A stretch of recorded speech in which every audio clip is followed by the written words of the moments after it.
Olá, boa tarde, seja bem-vinda, seja bem-vindo ao nosso comentário de hoje. Hoje eu vi um texto que dizia, esta semana, assim, que nós nascemos para o bem e para a felicidade. Ou seja, nascemos para ser felizes. Ninguém foi predestinado para ser um infeliz ou uma infeliz na vida. Ninguém. Deus não cria ninguém infeliz e nem quer que seja infeliz. Deus quer o nosso bem. Então nós nascemos para a felicidade. Este é o plano de Deus a nosso respeito. E isso nos faz pensar também quem somos nós diante de Deus. Saber que Ele nos ama muito. Nós somos filhos amados de Deus. E pensar também, acima de tudo, quem é Deus para nós. Né? Que é sempre assim, a gente pensa que Deus é um Deus distante, ou um Deus que não se importa com a gente, ou um Deus que está lá no alto e eu estou aqui na terra. São duas pessoas muito distantes uma da outra, ou não se conhecem, mas tudo errado. Deus nos conhece muito bem, mas muito bem. E o desejo de Deus é que nós também o conheçamos, para que possamos tornar esse relacionamento com Deus um relacionamento mais amistoso, mais amigo, né? Porque a gente sempre fica pensando assim: Deus me castiga. Se eu afastar o pé um pouquinho do caminho, Deus me castiga. Deus não castiga ninguém. Essa mentalidade precisa daquele povo antigo, que às vezes... E precisa isso, hoje a diferença é essa, precisa ser esclarecido. Esclarecido, ninguém pode perder tempo, ninguém que prega a palavra de Deus pode deixar de falar isso. Deus nos ama, está perto, próximo de nós e quer que nós o conheçamos, para saber qual a intenção dele para nós. Qual o plano dele para nós? Que é sempre o melhor, mas nós somos meio pé atrás com Deus. Desconfiamos de Deus, achamos que muitas vezes Deus está com o foco, olhando a cada deslize para nos castigar. E é o contrário, Ele está perto de nós, esperando que a gente peça perdão. Muda todo o esquema, né? O que Ele quer é que nós peçamos perdão para que Ele possa agir na nossa vida. E no momento que eu peço, que você pede perdão a Ele, nós nos reconciliamos, eu com Deus e Ele comigo. Então é o perdão de Deus que vai fazer essa diferença na nossa vida. Agora, o problema é quando nós pisamos na bola, que nos escondemos de Deus, aí vamos carregar uma carga pesada, né? Que é a consequência do erro, do deslize. Aí é pesado para nós não aguentamos isso. Por isso que tem gente aí com um fardo tão pesado, né? Tem gente às vezes se arrastando com um fardo tão pesado, com medo de Deus, com vamos dizer assim, parece que com uma crítica pronta para fazer a um Deus que nos criou com tanto amor e tanto carinho. Então, Ele é o nosso Criador. Então nós precisamos pensar nisso. Pensar. começar a pensar. E até uma criança, até um recém-nascido, não é? Um recém-nascido, ele já pensa. Quando ele sente as necessidades, ele tem uma reação, não tem? Quando a mãe leva aquela mamadeira que ela começa a olhar a mamadeira, todo mundo já sente a reação. E ela está pensando que aquilo ali é para a necessidade dela. Então ela já pensa nisso. A criança, muito pequena, já pensa em conseguir aquilo que vai facilitar a vida dela. Como nós precisamos pensar em facilitar a nossa vida via caminho de Deus. Então é uma coisa muito natural, espontânea e muito lógica, tudo isso para nós. Então, agora a gente vai dizer assim, mas alguém pode dizer, mas ela já raciocina? É lógico que não, né? Isso a gente já sabe, né? O raciocínio é a partir dos 7 anos, aí é outra coisa, aí já é outra coisa. Aí a criança já a partir do raciocínio, aí ela que vai ali perceber por que nós somos diferentes do gato, do cachorro, dos animais, enfim. Aí a partir daí ela já vai começar a pensar, e não só pensar, mas raciocinar e ver, sentir essa diferença. Nós somos diferentes dos outros animais. E fazemos, a partir daí, começamos a fazer as nossas escolhas.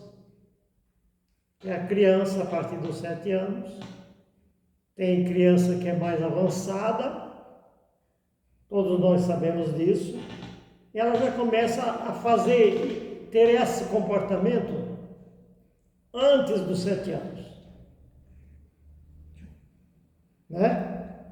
Começa. Antes dos 7 anos, começa a fazer as escolhas. É isso que a gente percebe. E também, a partir das escolhas, tomar as decisões.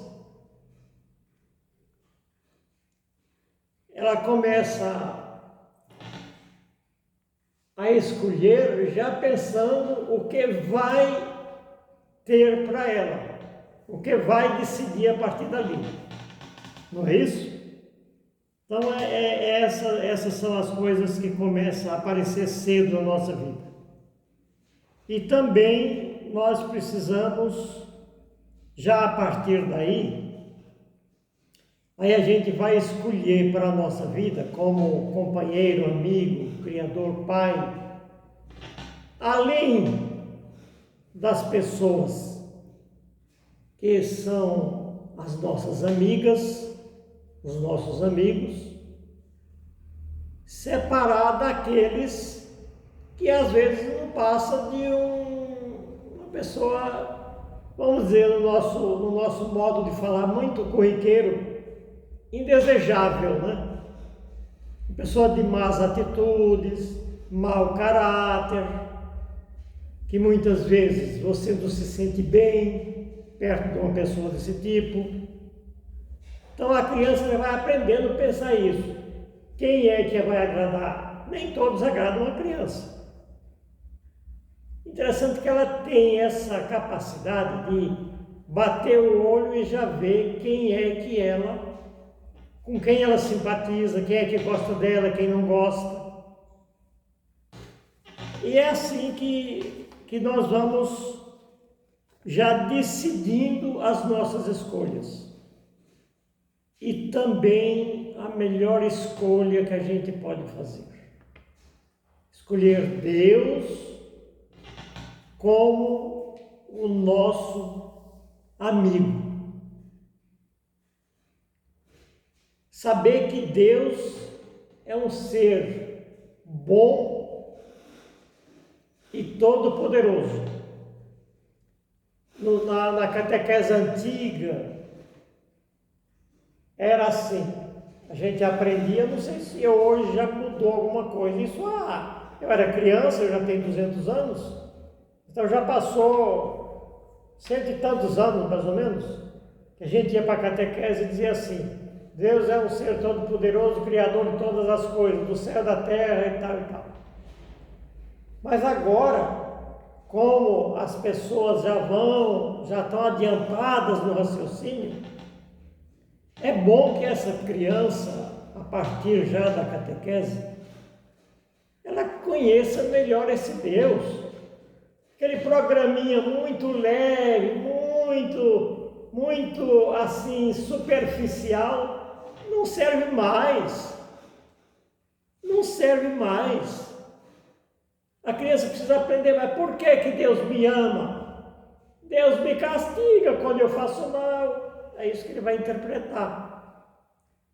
Aí o catequista, ou alguma pessoa que está falando de Deus para ele, precisa chegar e dizer: Deus é bom porque Ele é um Deus que salva, é um Deus misericordioso, é um Deus bondoso, que te fez com carinho, que te ama, que não quer o teu mal. E mais adiante um pouco nesse ensino, porque senão a partir dos 8, 9, 10 anos, ele sai dali do catecismo e tchau, para nunca mais, quem sabe.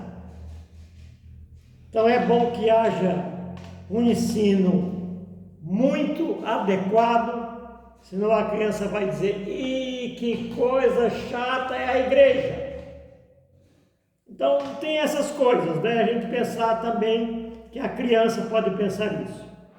Então a gente tem que escolher Deus como nosso Criador e Redentor, Salvador, e não querer saber de amizade com o outro, que é o demônio, né? Que esse só apronta com todo mundo, com todos nós.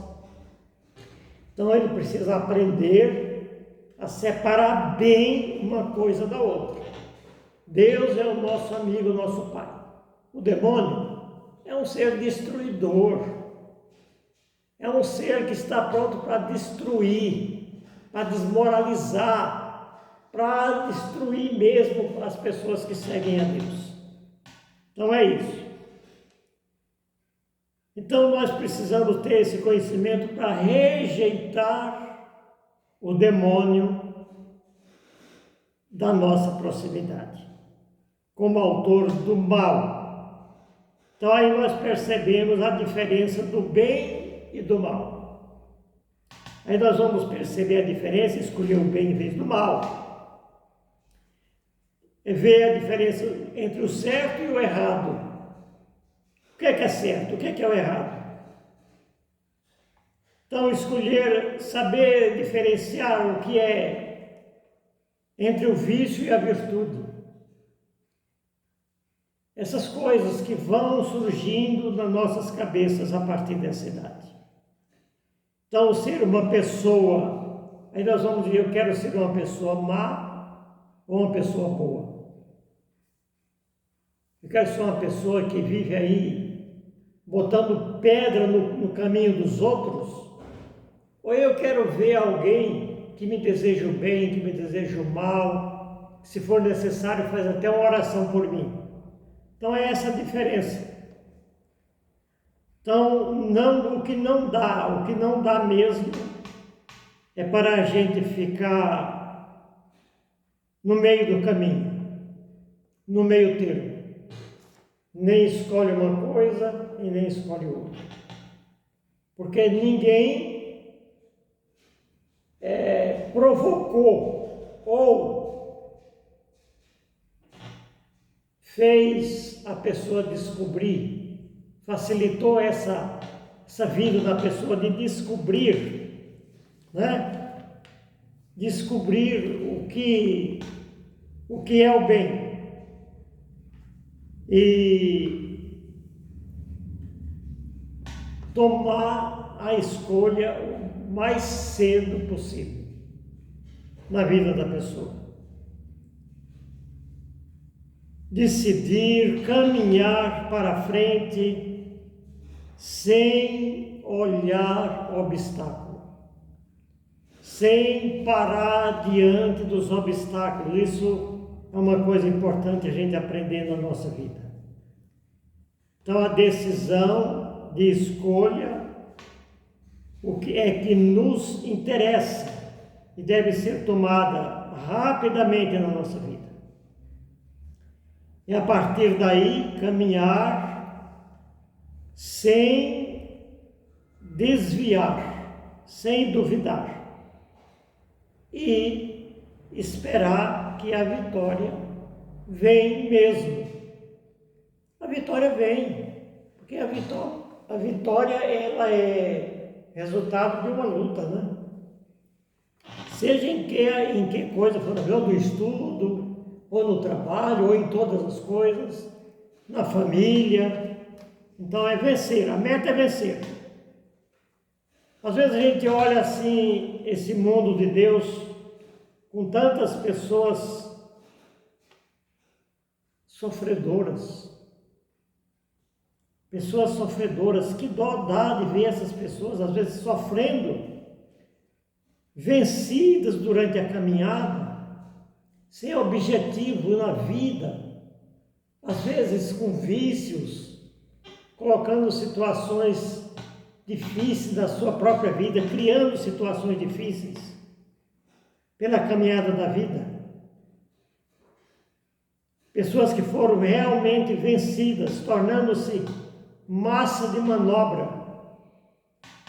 Quando a pessoa é vencida, ela torna-se massa de manobra nas mãos de pessoas más. Você já percebeu que tem um monte de pessoa que às vezes vai dizer, eu vou ajudar você, pode deixar. Mas pelo contrário, quer tirar proveito da miséria da pessoa que está em sofrimento. Quer tirar o melhor proveito para subir na vida. E às vezes a pessoa acredita porque não tem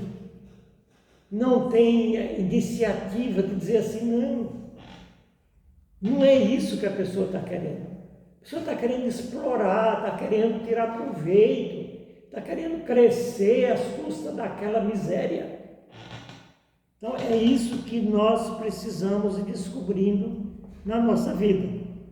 Pessoa massa de manobra nas mãos de pessoas canalhas, que tiram proveito da miséria alheia. Então é isso. E a gente fica pensando, até quando vai isso? Até quando vai aumentando cada vez mais o número de pessoas que precisam de auxílio para não morrer de fome, para não morrer jogado na vida, sem objetivo, cheio de vício. Até quando vai isso? Até quando vai isso? Até quando vamos ficar no pequeno mundo do comodismo, nos deixando enganar? Se deixa enganar, achando, está falando bem. Não é. É para viver sugando. Existe um inseto, não sei se você já ouviu falar de morcego. Morcegos geralmente eles ficam alojados em prédios, em casas velhas. Esses morcegos, eles vivem sugando o sangue dos animais no campo. E sabe o que ele faz para o animal não estar percebendo que ele está sugando e se beneficiando do sangue do animal? ele joga o ferrão e fica batendo as asas, abanando com as asas, né? Para amenizar a dor que possa ele estar sentindo. E ele está ali tirando proveito daqueles animais que muitas vezes amanhece o dia tudo estourado, tudo bagunçado, porque existem esses morcegos que ficam sugando. Assim é na vida da gente. Existem os morcegos na vida, que às vezes tira proveito da pior situação para crescer na vida. Então é isso que a gente precisa ter cuidado.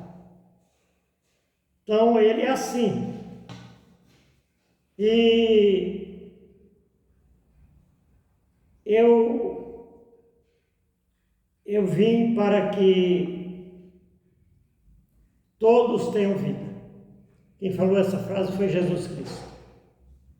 Eu vim para que todos tenham vida. Jesus, que realmente ele vem para salvar, não só quem já morreu, mas nós que estamos aqui caminhando, ele diz, eu vim para que todos tenham vida e tenham em plenitude. Mas vida mesmo, vida. Não é arrastando pela vida, não é se arrastando seu peso, suas dificuldades, suas vergonhas pela vida.